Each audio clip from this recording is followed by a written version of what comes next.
Vamos a hablar ahora de la época medieval dentro de la filosofía. Recordemos que estamos haciendo este recorrido histórico en filosofía en general y encontramos que la filosofía se divide esquemáticamente en cuatro grandes bloques. La filosofía antigua, que propiamente empieza con lo que nosotros denominamos como logos, la filosofía medieval, que empieza con la caída del Imperio Romano, la filosofía moderna, que empieza cuando se empieza a desarrollar la ciencia. Algunos señalan el nacimiento, por ejemplo, con Francis Bacon, y la filosofía contemporánea, que surge como un cierto tipo de respuesta a la filosofía hegeliana. Entonces tenemos cuatro grandes bloques en los que se divide la filosofía, pero aún dentro de esos grandes bloques se podría hacer subdivisiones, como ya habíamos señalado: presocráticos, socráticos, escuelas helenísticas, la parte de la lucha entre empirismo y racionalismo, la parte de los idealismos y todas las corrientes que surgen en la época contemporánea. Entonces es una forma esquemática de verlo en este canon que por lo común se señala dentro de filosofía, que puede servirnos simplemente para ubicar temporalmente a los autores y los problemas que van surgiendo con el tiempo. Entonces encontramos estas cuatro diferentes épocas de la filosofía. Y ahora vamos a hablar específicamente de la época medieval.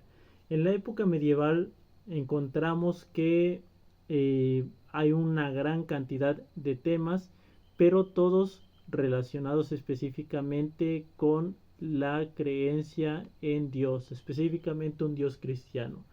La época medieval en general en la historia, pero específicamente para la filosofía, se señala que inicia con la caída del Imperio Romano.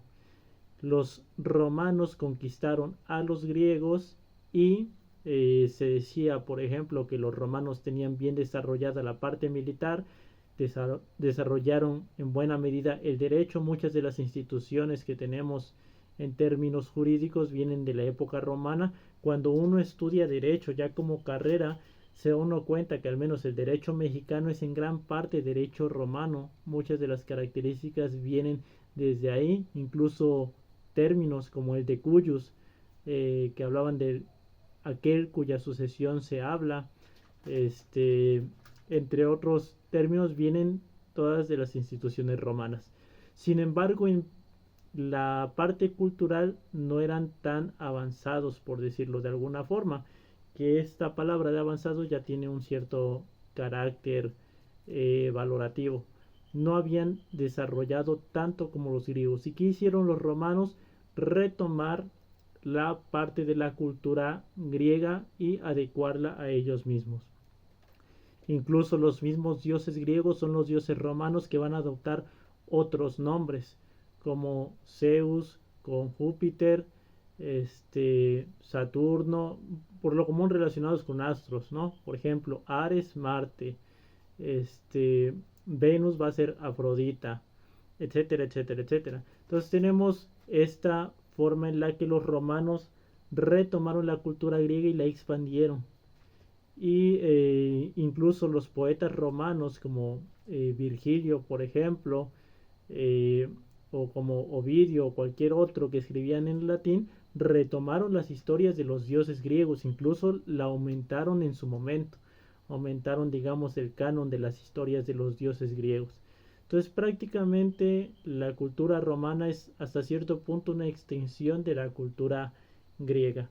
Y como dijimos previamente a esta caída, pues se desarrollaron parte de las escuelas helenísticas, entre ellas el estoicismo, que empezó desde antes de Cristo hasta cierta parte de los primeros siglos después de Cristo, segundo y tercer siglo, con el emperador, por ejemplo, Marco Aurelio, con Séneca y con otros personajes importantes en su tiempo. Entonces Roma tiene un gran poder en esa época, un gran poder militar. Sin embargo, se va a señalar, hay una perspectiva histórica que dice que hay como un cierto tipo de decadencia moral de los romanos. Al principio eran un ejército disciplinado que pudieron conquistar a los griegos, pero posteriormente esa disciplina fue dejada de lado y entonces se centraban en hacer orgías, banquetes, etcétera, como se señalaba con los griegos, y entonces dejaron de tener demasiado poder militar y que esa fue parte de la caída del Imperio Romano. Probablemente tuviera que ver, pero también se señala que hubo cuestiones más allá de ellas. Por ejemplo, la parte de querer expandirse hacia territorios cada vez más grandes. Supongamos que un territorio ya está conquistado, pero es como una empresa. Cuando la quieren escalar demasiado rápido puede que quiebre porque no puede en ese momento abastecerse a administrar la cantidad de inventario que tiene que manejar. En este caso, la cantidad de territorios que tiene que manejar con personas que sean de confianza para que puedan mantener el imperio, que sean fieles al imperio, que tengan un interés ulterior en él, etcétera, etcétera, etcétera. Entonces, se va debilitando por la grandeza del mismo. Se contratan, ya muchas personas no querían ser militares, parte de la milicia romana, incluso por lo que lo veremos más adelante, que sería por el auge del cristianismo, probablemente algunos no optaron por la milicia. También esta parte de dejar fuera de la milicia pues hace que se contraten a cazarrecompensas que no son leales a Roma, sino a los que mejor les pagan, y entonces toda esta serie de cuestiones van haciendo que el imperio se debilite hasta que en última instancia cae. Y en ese contexto de la caída del imperio romano que nos van a enseñar, nos van a señalar en la Edad Media que inicia en el siglo V después de Cristo hasta el siglo XV después de Cristo, en esta caída del imperio vamos a tener como contexto el cristianismo. Se vamos a tener como contexto una cierta religión que apenas está empezando a tener un cuerpo doctrinal serio y cuya idea central pues es la idea de Dios. Vamos a encontrar esto como contexto. Entonces cae el Imperio Romano, pero recordemos que al menos históricamente la figura de Cristo la utilizamos para marcar el calendario. Entonces en el año 0 nace Cristo, en el año 33 muere Cristo, y entonces se escriben en años posteriores los evangelios y empiezan sus discípulos a propagar la buena nueva, ¿sí? Entonces tenemos que el cristianismo empieza a cobrar auge en la época romana. Al principio incluso siendo perseguidos. Recordemos incluso que como contexto San Pablo, el de los acontecimientos narrados en los Hechos de los Apóstoles, que es el libro parte del Nuevo Testamento de la Biblia, era un persecutor de cristianos hasta que se convierte al cristianismo, y es gran parte de la visión que tenemos del cristianismo actualmente, la visión paulina del mismo. Entonces incluso en ese contexto vamos a encontrar la persecución del cristianismo. Entonces muere Jesús, se escriben los evangelios, empiezan a predicar la palabra, la buena nueva, y empiezan a formarse uniones de personas que le empiezan a dar un cuerpo a una religión que aún prevalece hasta ahorita en sus diferentes vertientes. Entonces eso como contexto general.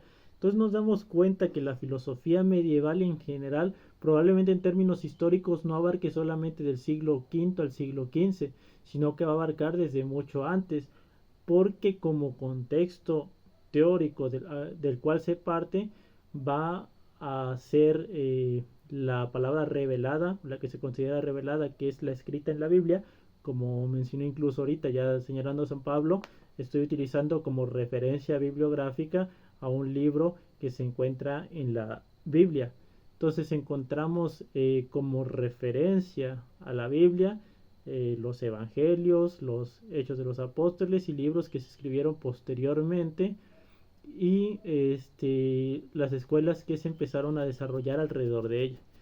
En la época medieval se hace una distinción entre dos grandes bloques, la patrística y la escolástica, donde en la patrística el representante más importante o el que se señala como el más importante, el que siempre se estudia, es San Agustín de Hipona. Sin embargo, ya había santos padres antes eh, de San Agustín, o personajes que le precedían, por ejemplo Tertuliano o bien Orígenes, pero hay que hacer ahí una distinción entonces geográfica también, histórica, en la cuestión del Oriente y del Occidente, en el imperio. Incluso cuando se habla de la historia de los concilios se nos va a señalar que muchas veces los concilios se desarrollaban en Occidente y que no llegaban las noticias a Oriente, o bien se hacían ciertas reuniones en Oriente, pero no llegaban las noticias tan rápido a Occidente, por la dificultad que tenía que ver con el traslado de personas de un lugar a otro. Y los obispos, siendo personas grandes que podían poco viajar de un lugar a otro, pues muchas veces no podían participar plenamente en las diferentes reuniones sinodales que iban conformando la dogmática de la religión de en la cual se están formando, ¿sí? Entonces la historia de la época medieval tiene que ver con esto, la patrística, que es esta parte donde hay algunos personajes que se consideran santos padres de la iglesia, que en sus reflexiones personales van desarrollando, aumentando, interpretando la revelación, y la escolástica, donde posteriormente ya no es la revelación personal o la reflexión personal la que va a dar sustento a la época, sino una reflexión, digamos, comunitaria, una reflexión dialéctica, donde se hacían contiendas, por decirlo de alguna forma, para desarrollar ciertos temas. Es en la época donde se desarrolla lo que se conoce como la disputatio, que hasta ahorita llega las palabras a nuestros días como disputación, como conflicto, como un encuentro entre posturas contrarias. Entonces tenemos estas dos grandes épocas, la patrística y la escolástica, al menos en términos esquemáticos. Y como mencionaba, en la parte de la patrística prácticamente va a ser la reflexión personal la que va a dar sustento a la tradición, el conocimiento tradicional. ¿Sí? En el caso, por ejemplo, de San Agustín, el libro de las Confesiones, el libro de la Ciudad de Dios o sus diferentes reflexiones que hacen una multitud de temas, los que van a dar esta perspectiva acerca de qué es el ser cristiano, ¿no? O qué características tiene el reino de Dios, que no es de este mundo material, sino de un mundo ideal, etcétera. Y en años posteriores va a haber esta discusión. Por ejemplo, puede que esté el libro de Santo Tomás como referencia, pero va a llegar un filósofo posterior que va a utilizar el texto de Santo Tomás y lo va a poner en juego con sus propios argumentos. Entonces vamos a encontrar esa perspectiva histórica y esa distinción entre ambos. Pero toda esta época medieval, en términos filosóficos, en términos de la reflexión, va a estar marcada precisamente por un tema central. ¿Cuál es? El tema o el problema de Dios. ¿Sí? Y específicamente partiendo de que hay una verdad revelada. Incluso acá se hace una distinción. En la época de la patrística se nos va a decir que primero se cree, se parte de la verdad revelada que es la Biblia, y toda la reflexión posterior va a ser simplemente reducirlo, o no reducirlo, aumentar o profundizar en lo que dice la Biblia. La Biblia está en lo correcto y simplemente nos corresponde entenderlo. Entonces se va a entender posterior a creer. Y en la época de la escolástica probablemente también se parta de la creencia, pero ahora va a tratar de buscarse un fundamento racional para la creencia. Entonces incluso podría partirse de un cierto tipo de razón previa a la creencia en sí misma. Y está el tema entonces de Dios. En el caso de la escolástica incluso se va a tratar de buscar fundamentos que den sustento como argumento a la existencia de Dios, quizá no como creencia personal de los que reflexionaban sobre ello, pero sí como un cierto tipo de apologética que les permitía posicionarse frente a otros individuos. Entonces, en este caso se dan argumentos para demostrar, tal cual es la palabra que se utiliza, para demostrar la existencia de Dios. Y en el caso, por ejemplo, de Santo Tomás encontramos vías, ¿no? Donde tenemos que todos los seres son contingentes y que debe haber cuando menos un ser necesario, ¿no? O tenemos que tener cuando menos un ser que sea causa de los demás en términos eficientes, etcétera, ¿no? Entonces tenemos vías que permiten demostrar, a decir de Santo Tomás, la existencia de Dios. Posteriormente viene San Anselmo, por ejemplo, y nos va a decir que Dios es aquello de lo cual nada mayor puede pensarse. Es el argumento. Y nos dice que si Dios es aquello de lo cual nada mayor puede pensarse, entonces necesariamente debe de existir, porque si hubiera algo así, pero que no existiera, entonces habría algo mayor a ello que sí se podría pensar. Y eso es lo mismo, pero existiendo. Entonces necesariamente tiene que existir, ¿va? A lo cual se contraargumenta o contraargumentarían algunos después que por qué tendría que ser más perfecta la existencia que la inexistencia. O incluso daban el ejemplo de la isla. Dios es aquella isla de lo cual nada mayor puede pensarse, ¿no?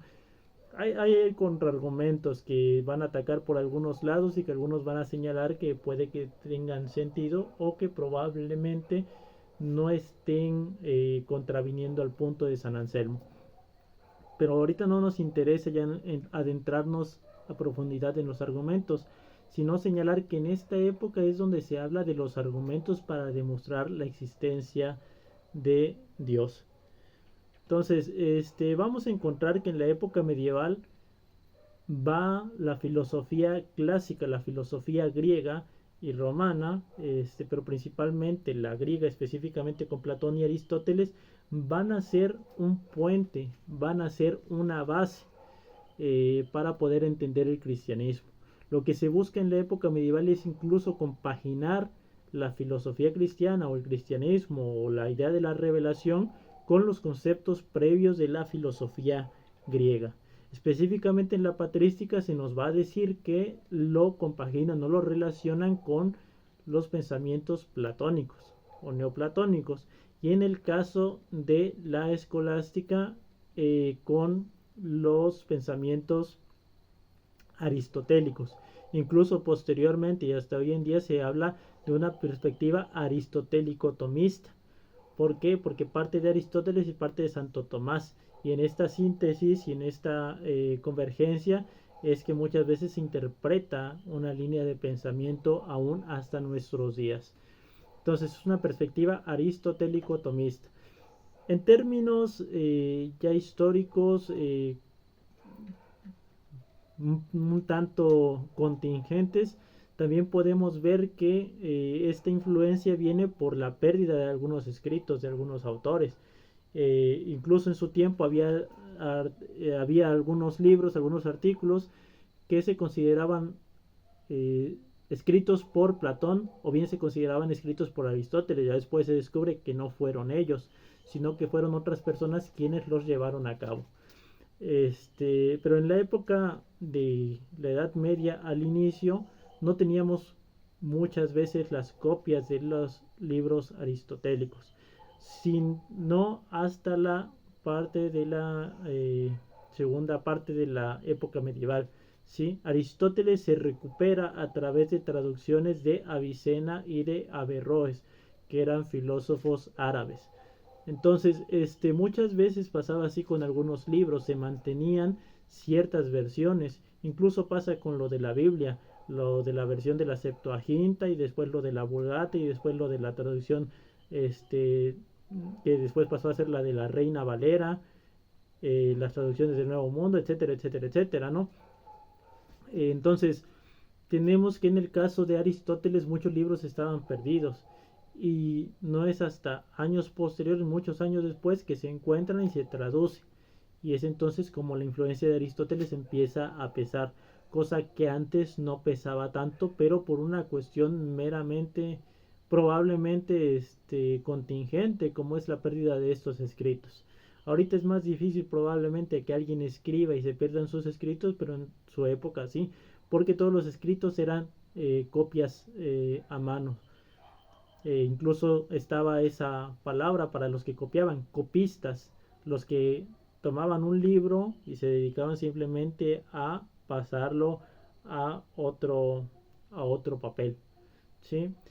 Cosa que es hasta ya la época moderna, nos van a decir eso incluso, que un gran auge de la época moderna y del libre pensamiento, y que incluso llevó a que el luteranismo cobrara gran importancia, tiene que ver con el desarrollo de la imprenta y a la no necesidad de tener que seguir copiando a mano los manuscritos, sino simplemente se podía llevar una imprenta. Obviamente no es tan fácil como ahora de imprimir un documento con una computadora o buscarlo en internet, sino que tenías que acomodar todos los tipos y poder ya después de que hacías eso irles poniendo tinta para pasarlos a un papel que tenía otras características al papel actual. Entonces era más complicado que ahora, pero era mucho más fácil que estar copiando a mano los manuscritos.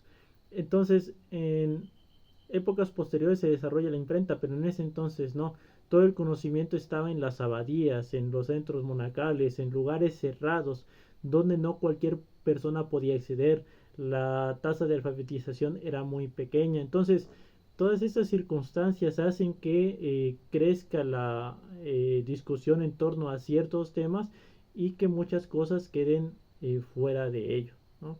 Muchos incluso quieren ver o señalan que la época medieval es una época oscura, es una época negra, incluso es la perspectiva científica. Por ejemplo, Carl Sagan cuando habla en su serie de Cosmos muchas veces deja de lado a la época medieval y el pensamiento religioso, las afirmaciones que considera como afirmaciones extraordinarias que requieren pruebas extraordinarias.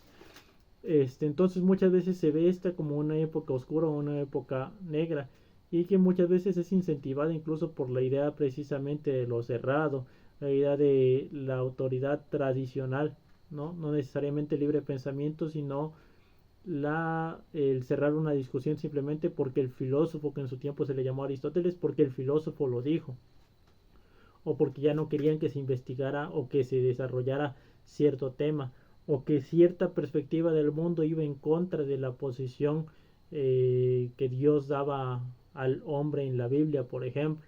En su tiempo, la perspectiva de que la Tierra no era el centro del universo, sino que la Tierra giraba alrededor del Sol, lo que van a denominar como el problema del giro copernicano en su tiempo, hace que haya muchas veces un desencuentro entre la perspectiva religiosa y la perspectiva secular, donde ya le están quitando el lugar privilegiado del hombre al no estar en el centro del universo, y entonces podría llevar incluso a la muerte de la persona que tratara de argumentar en tal sentido. En la época medieval se da entonces el caso de lo que se conoce de la discusión entre la ortodoxia y las diferentes herejías o heterodoxias, ¿sí? Si uno ve la historia de los concilios, por ejemplo, que dan origen a la doctrina del cristianismo, nos vamos a dar cuenta que muchas veces surgen precisamente por esta búsqueda de poder tener un dogma claro y poder decir que sí es cristianismo o que sí es cristianismo bajo esta línea y que no lo es.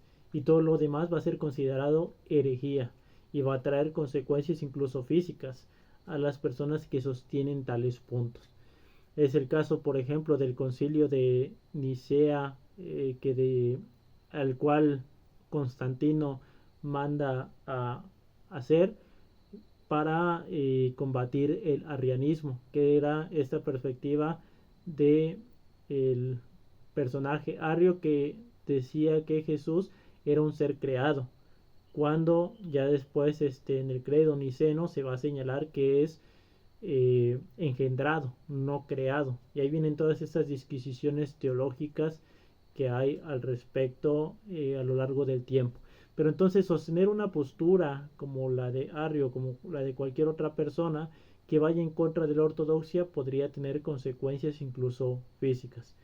Es en toda la época medieval que se va a dar toda esta disputa, este encuentro entre lo ortodoxo y lo heterodoxo en el cristianismo, y donde vamos a ver cómo se van a ir compaginando ciertos conceptos griegos o ciertas perspectivas griegas con un nuevo cristianismo.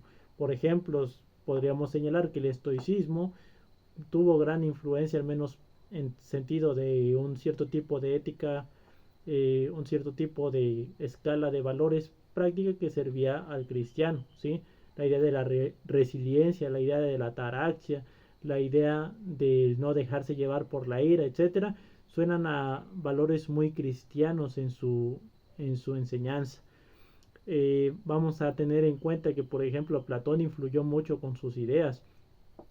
Si tomamos en cuenta la perspectiva que tenemos de Platón, de que el mundo verdadero es ese mundo de las ideas y que el mundo de nosotros, el mundo material, es solamente una copia de ese mundo que existe predominantemente, entonces vamos a encontrar que en el cristianismo también este mundo simplemente es como un mundo incluso pervertido por el pecado original, y que el verdadero mundo sería el del paraíso, del cual por la desobediencia de Adán y de Eva nos perdimos en su momento.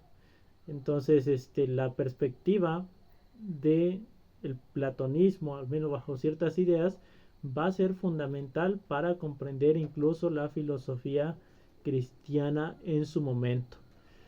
Igual viene para eso la idea de Platón de que el cuerpo es tumba del alma.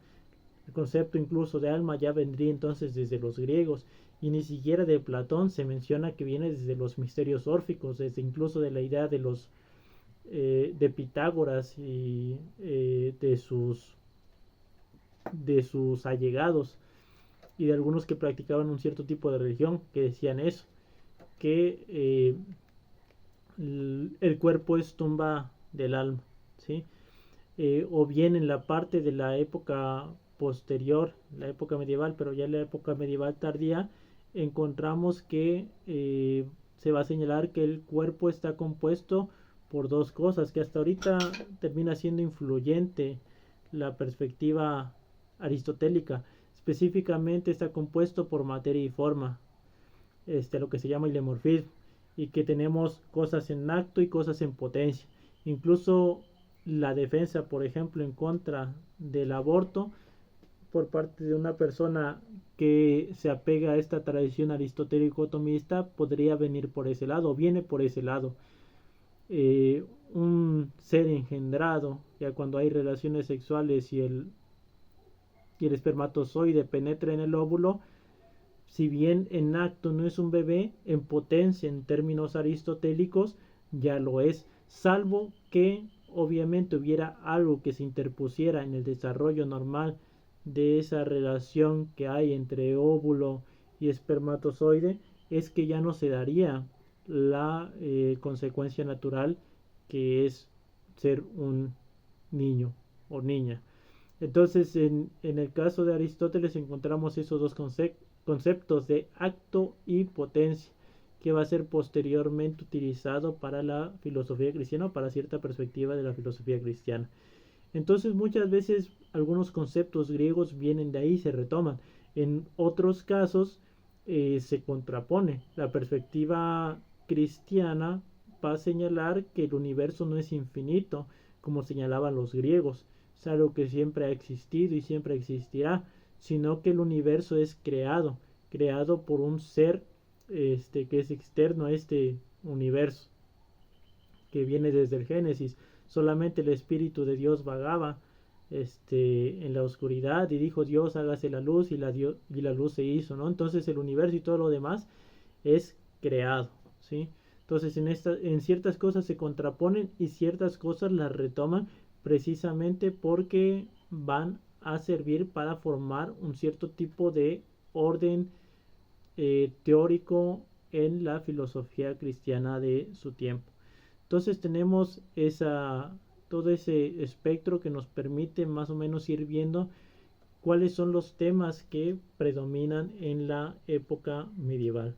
Entonces principalmente está la idea de Dios, en sus diferentes características, el cual por ejemplo San Agustín va a decir que Dios es como el sol, que ilumina las cosas y las ilumina en relación a su forma, ¿sí? Probablemente ilumine más a una cosa que es más grande que a una cosa que es más pequeña. En el caso, por ejemplo, de un autor que se llama Pseudo Dionisio, que no es el Dionisio bíblico, sino otro que utiliza el nombre, probablemente se nos señala, para dar sustento a su perspectiva, en un texto que se llama de los nombres divinos, de Divinis Nominibus, habla de 3 vías en las cuales se puede o no hablar de Dios. Nos dice que está la vía superlativa. Dios es aquello que es lo más grande, lo más bueno, lo más inteligente, lo más y tal cosa. La vía superlativa, que es llevar hasta el extremo la cualidad positiva. Dios es todo eso. Pero también tenemos la vía negativa cuando hablamos de Dios. ¿Por qué? Porque a Dios no le alcanza el lenguaje. Entonces no podemos decir que Dios no es bajo, Dios no es alto, Dios no es grueso, Dios no es tal cosa, porque esos son conceptos humanos que no se pueden aplicar a Dios. Entonces, si se habla de Dios o se dice que Dios es lo más grande, o sea, todas estas cualidades positivas, o bien Dios no es tal cosa. Esa sería la vía negativa, porque el lenguaje humano no alcanza a poder dar cuenta de sus características. Y por ende entonces quedamos en lo que se conoce como la vía del silencio. Y quizá de Dios no podemos hablar ni nada, simplemente experimentarlo o simplemente estar presenciándolo o estar ajeno a él, etcétera, pero no necesariamente podríamos hablar de él. Probablemente no podríamos hacer teología, porque ya hacer teología en términos de dar adjetivos a este ser, ya quedaría en un sinsentido, en tanto que las palabras no alcanzan a abordar. Entonces Dios va a ser un tema importante para toda la época medieval, desde la cuestión de sus características hasta la cuestión de la demostración de su existencia, ¿sí? Pero también va a haber otros temas que van a empezar a ser importantes. Por ejemplo, la cuestión de la pobreza o la riqueza en la iglesia, ¿sí? En esta perspectiva, por ejemplo, de que un rico debe dejar todos sus bienes para poder formar esta comunidad que se narra en la parte de los Hechos de los Apóstoles, por ejemplo, o en esta perspectiva de Jesús, cuando se retoma cada rato que antes pasará un camello por el ojo de una aguja que un rico entre al reino de los cielos. Que también camello, la palabra se supone que hace referencia a un cierto tipo de hilo o riata demasiado gruesa. Entonces no es un camello tal cual, porque muchas veces quedaría en un sinsentido pensar en un camello tal cual como los que cruzan los desiertos. Entonces, la perspectiva de la riqueza o la pobreza, la idea de la dogmática de la iglesia en general, ¿sí? Y de una práctica, digamos, en acto que correspondería a una persona entregada completamente al dogma. Por ejemplo, la idea del el matrimonio que ya trataba San Pablo en las diferentes cartas, donde dice que más valdría para el hombre casarse con una mujer que arder en el fuego eterno, ¿sí? La idea de la monogamia o la idea del celibato, ¿sí? Que muchas veces se establece como un cierto tipo de principio para poder ser parte de una orden monacal. Incluso discusiones que llegan hasta nuestros días, como la cuestión de la Virgen como inmaculada previa a tener a Jesús, o bien que no es una Virgen inmaculada en el sentido de que tenga o no parte en el pecado de Adán, o bien incluso la idea de su virginidad posterior al nacimiento de Cristo, la idea de los santos, por ejemplo, cómo se relacionan con los seres humanos o con la dogmática en general, si de alguna forma sirve, no se tiene que hablar directamente con Dios, en qué sentidos, etcétera, ¿no? O sea, todo ese tipo de cuestiones ya surgían en ese entonces. Surgió en ese entonces incluso toda la jerarquización de los ángeles, ¿sí? Y muchas veces podría decir que muchas cosas que podrían aceptarse posteriores a la Biblia en sentido estricto se podrían considerar reveladas. Muchas veces las perspectivas que tenemos de la religión cristiana podrían venir de autores como Santo Tomás, o nuestra perspectiva del infierno podría venir incluso del infierno de Dante Alighieri, y no necesariamente de un cierto tipo de doctrina, un cierto tipo de dogmática que se haya estudiado seriamente. Entonces se podría mencionar que, por ejemplo, la angelología, esa división de los ángeles en tronos, potestades, arcángeles, ángeles, etcétera, podría retomarse incluso de Santo Tomás, o Santo Tomás lo retoma de la Biblia y lo jerarquiza. Entonces muchas cosas podrían venir ahí. En esta época también es cuando se establece el canon bíblico, o con el paso de los años se establece el canon bíblico, que puede variar incluso de cristianismo a cristianismo, de iglesia a iglesia. Por ejemplo, no es el mismo canon el que van a retomar los protestantes o los luteranos que el que va a retomar la iglesia católica romana. Los protestantes podrían no aceptar cualquiera que tenga que mencionar o que mencione de alguna forma la idea del purgatorio o la idea de la salvación a través de actos. Los libros que después se llamaron deuterocanónicos, que fueron escritos posterior a la traducción de la Biblia hebrea, etcétera. Entonces, está toda esa discusión en ese entonces, la cuestión de cuál es el canon bíblico que se va a aceptar, porque en su tiempo había muchos evangelios que narran la vida de Jesús, pero todos o la mayoría se consideraron apócrifos, solamente quedaron 4 evangelios y muchos libros se quedaron fuera, pero que ahí está incluso la discusión, eh, cuáles son las características que nos permiten aceptar o no aceptar tal libro. Por ejemplo, en el libro de Enoch, que no se retoma en la Biblia católica romana, se retoma en la Biblia de Etiopía, porque se cita incluso en una carta, la carta de Judas, y entonces eso podría hacerlo canónico en esta argumentación. O algunos autores de la Baja Edad Media podrían citar un libro que posteriormente no fue considerado canónico en la época posterior del desarrollo de la iglesia. Y entonces para algún cierto tipo de denominación cristiana va a decir, bueno, es que sí es canónico en tanto que el Espíritu le dio el conocimiento a tal santo para considerarlo como palabra revelada. Y entonces eso es suficiente para considerarlo palabra revelada. Y ahí vendría toda esta disputa dogmática acerca de qué se considera canónico y qué no.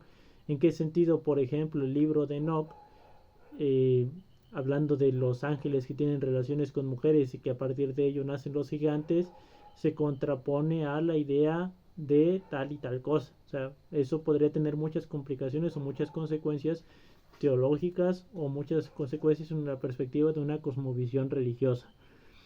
Entonces es con el tiempo que se da un cierto tipo de canon en los libros que después se van a retomar como palabra revelada, que muchos van a ser dejados de lado.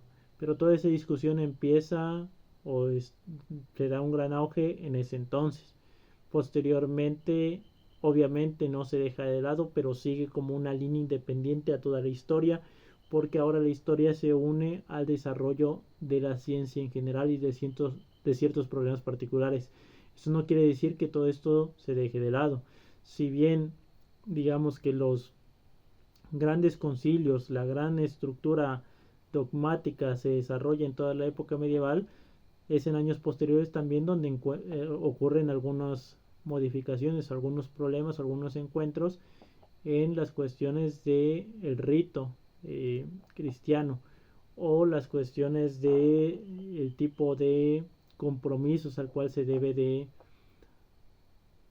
apegar una persona que practica tal religión en sentido estricto, o la cuestión del canon, entre otras cosas. Todo esto sigue su línea independiente, pero en esta época es donde se eliminan ciertas herejías, se establece un credo, que es aquella profesión de fe, que es en lo que en verdad cree un cristiano, se establece en esta época. Se da la división cismática entre Oriente y Occidente por el problema de la procedencia del Espíritu Santo, si es del Padre y del Hijo o solamente del Padre, de la cuestión de la naturaleza de Jesús, como se vio en el caso de Arrio, o de los problemas de la Virgen, los santos, etcétera. Pero todo esto sigue una línea independiente aún hasta nuestros días, con todos los tipos de cristianismos o las denominaciones cristianas que se podrían citar. Entonces la época medieval va a abordar esos temas. Obviamente ya tendría uno que tener tiempo para hablar en profundidad de cada uno de los argumentos y cada una de las posturas que dicen los autores, y obviamente viéndolo un tanto superficialmente, pero es interesante ver este tipo de temas en una época y cómo va a relacionarse con la historia en general.